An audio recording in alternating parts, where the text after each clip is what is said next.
Alright, so this is Torah 101, a basic introductory course to understanding what the Torah is, what's its purpose, and how do we keep it. Alright, so as you can see, here's the question. What is Torah? Is it a law? Is it an instruction? Is it physical or spiritual? These are all different kinds of questions that we ask. Now, the Torah is a Hebrew word. Let's take a look at what it means. Strong's Concordance number 8451, Torah, direction, instruction, law, part of speech. Transliteration is Torah. Torah. Definition is direction, instruction, or law. The Torah is actually spiritual first and physical second, not the other way around. So take a look at this picture and focus on the road. And I need you to imagine, okay? Imagine the Torah as a road or a path. And that road or path leads you in the direction of God. Now, on this road, you have signs that guide you, and those signs keep you safe, right? And you can see some of these same signs out on the road today. They all have a purpose.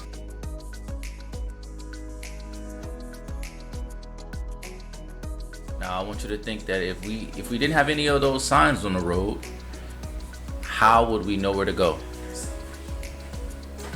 How would we know to stay safe?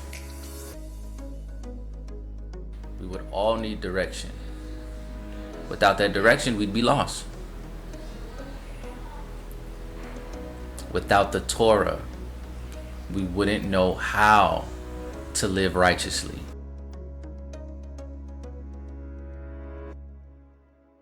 Think about it in terms of our lives. In life, we drive or we live, and following the road and the signs that are on the road, we are safe or in a state of righteousness. So you can see the car. Think of the car as you driving down the road safely, okay? Following the Torah. But, like we all do, a lot of us try to do our own thing. When we try to go our own way and not follow the road and the signs that keep us safe, we run into danger, and that's where bad things can happen, such as this car wreck right here from a car accident. And this also applies to our lives. So, what does it mean to keep or follow the Torah? To follow and obey his divine instructions. That's number one. Number two is to trust that God knows what is best for us. Number three, to make it an important part of who we are. And lastly, but not least, number four, to teach others to do the same as us.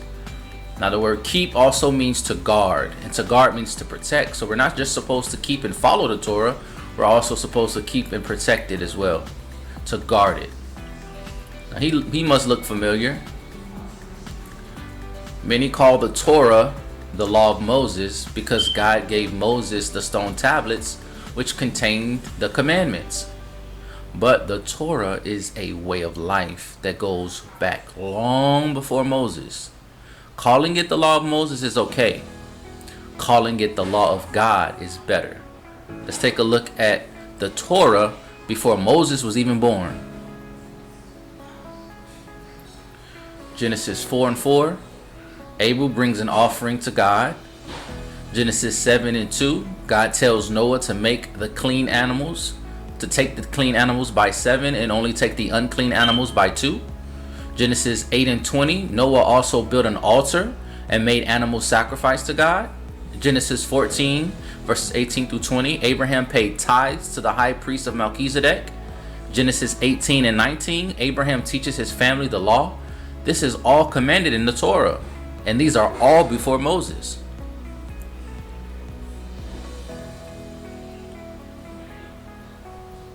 So I want you to really think about that. It's not just because of Moses.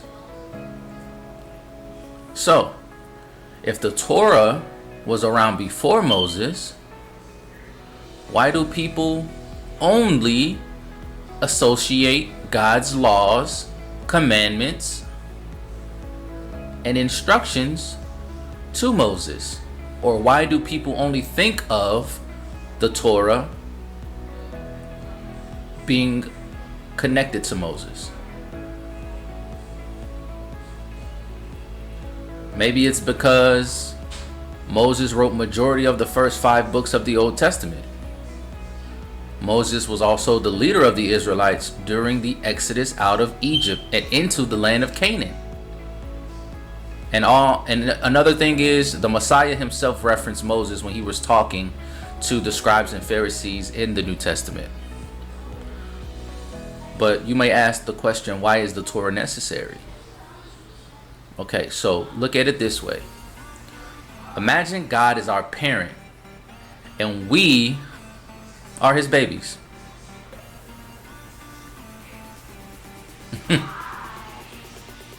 Now, as a baby, we do not know how to take care of ourselves. So we need to be given instruction. For example, a baby doesn't know that a stove is hot. Our parents teach us not to touch it. If we listen, we don't get burned. God is the same way. So consider us babies living our lives, not really knowing what to do. Okay? The Torah is the instruction of not to touch a burning stove.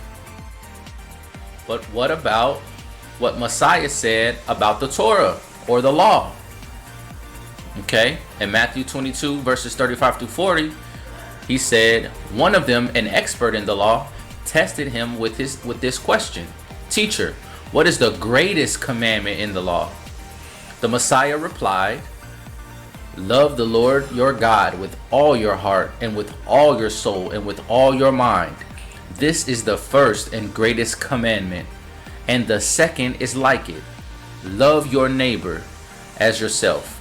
All the law and the prophets hang on these 2 commandments.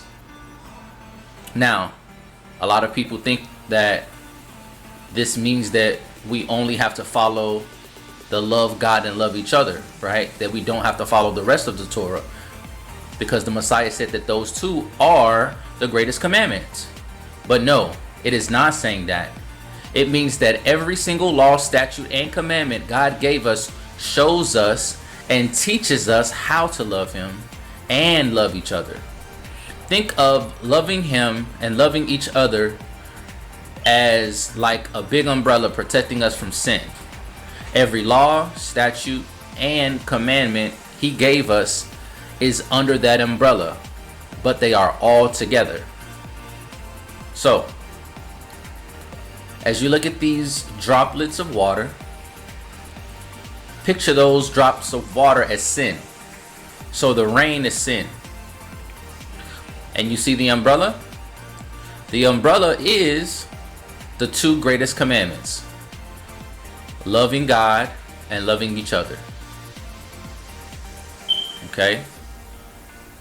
Now, underneath the umbrella are all of the laws, statutes, and commandments. All 600 plus. Okay? And underneath those are the people, are us, me and you. Now, if the umbrella is keeping us from getting wet, it means that it's keeping us from sinning, protecting us from sin. Okay. Remember I said that we are like babies and God is like our parent? Well, just think about it. If you took a baby and the only instruction you gave them was to love God and love each other, would that baby be able to grow up and go out into the world to live and be safe and successful? Or would that child need more specific instructions or rules to make sure they knew how to live as they grew up into adults? Just think about it. If your parent told you, just love God and love each other, all right, go out the house, do what you do, would you be able to live? Would you be able to function? Would you be able to prosper? Or do you need a little bit more help?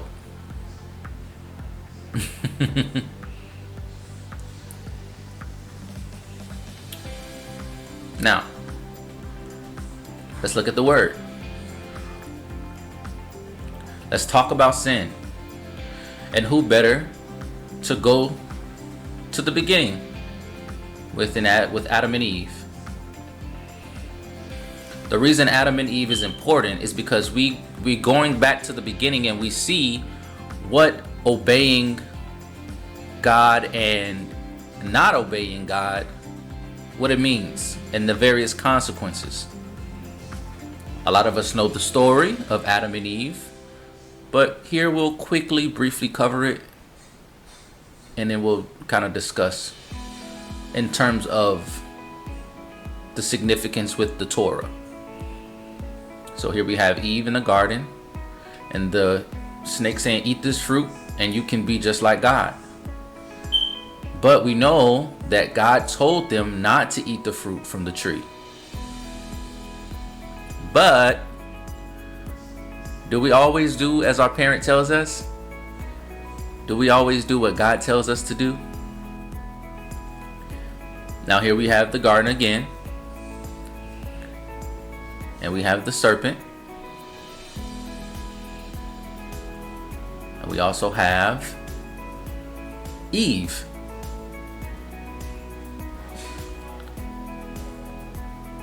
Now, did Eve and Adam listen to God's instruction when he told them not to eat the apple or the fruit? No, they ate it. Now, the Bible's definition of sin is in 1 John 3 and 4. Everyone who is a sinner goes against the law, for sin is going against the law. In other words, anything that transgresses the law or breaks the law is sin. So every time you do something that God tells you not to do, you are sinning.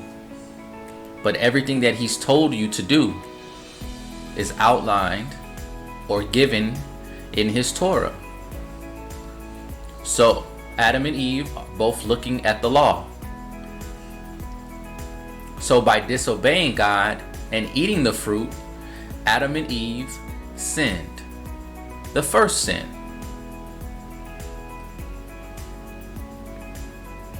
There is so much more to the Torah, but we are only focusing on the basics here. Look into the scriptures and start the journey to living a set-apart lifestyle. Your mind will be blown at how amazing and perfect God's love for us is demonstrated. The Torah is not just a law, a statute, or a commandment.